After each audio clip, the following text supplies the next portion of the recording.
ভাটপাড়া পৌরসভার পৌরপ্রধান relief fund তছরূপ মামলায় ব্যারাকপুরের প্রাক্তন সাংসদ তথা বিজেপি নেতা অর্জুন সিংকে তলব করল সিআইডি। বৃহস্পতিবার তাকে দুপুর 12টায় দেখা করার নির্দেশ দেওয়া হয়েছে ভবানী ভবনের তরফে। অভিযোগ, রিলিফ ফান্ডের একাধিক আর্থিক তছরূপের অভিযোগ রয়েছে অর্জুন সিংয়ের বিরুদ্ধে। ভাটপাড়া পৌরসভার পৌরপ্রধান রিলিফ ফান্ড তছরূপ মামলায় ব্যারাকপুরের প্রাক্তন সাংসদ তথা বিজেপি নেতা অর্জুন সিংকে তলব করল সিআইডি। বৃহস্পতিবার তাকে দুপুর 12টায় দেখা করার নির্দেশ দেওয়া হয়েছে ভবানী ভবনের তরফে।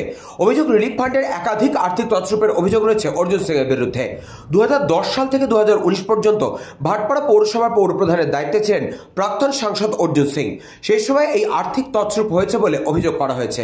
বৃহস্পতিবার সকালে সংবাদ মাধ্যমের মুখোমুখি হয়ে ব্যারাকপুরের প্রাক্তন সাংসদ তথা বিজেপি নেতা অর্জুন সিং বলেন, প্রতিবারে আমাকে হয়রানির জন্য কলকাতায় ডাকা হচ্ছে। আমি আগেও জানিয়েছি, পুলিশের যদি কোনো জিজ্ঞাসাবাদ থাকে ব্যারাকপুরে ডাকুক। শারীরিক হয়রানি করে কলকাতা যাওয়া বারে বারে সম্ভব হচ্ছে না। তিনি আরও জানান, পৌরসভার রিলিফ ফান্ডের যে কথা বলা হচ্ছে সেই রিলিফ ফান্ড এখনো চলছে। তাহলে এখানকার পৌরপ্রধানের নামে কেন মামলা করা হচ্ছে না? রিলিফ ফান্ডের দ্বারা বহু মানুষ আগেও উপকৃত হয়েছেন। অনেক সময় সরকারি বেতন পেতে দেরি করলে পৌরপ্রধান রিফান্ড থেকে সেই বেতন কর্মচারীদের হাতে পৌঁছে দেওয়া হতো। রোজ রোজ এই সব কাজ ছেড়ে তেল পুড়িয়ে আমাকে যেতে হবে এদের মুখ দেখতে। মানে এর যারা আমাদের থেকে তদন্ত করে তারা জীবনের তদন্ত কাকে বলে জানে? এরা তদন্ত কাকে বলে, কোন আইনে তদন্ত করতে হয়, কোন ম্যাটারে জিজ্ঞাসাবাদ করতে হয়, তারা কোনো আইডিয়া আছে?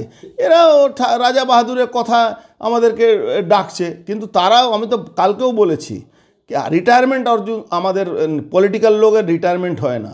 রিটায়ারমেন্ট কিন্তু সরকারি, যারা আজকে কারো আঙুল হেনানিতে মিথ্যা মামলা রোজ রোজ হ্যারাসমেন্ট করা, কিন্তু এরা সরকারি চাকরি করে রিটায়ারমেন্ট এদের হবে, এটা কিন্তু মাথায় রাখতে হবে। সরকার চেঞ্জ হবেই, সূর্য যখন উদয় হয় সূর্য অস্ত হবেই।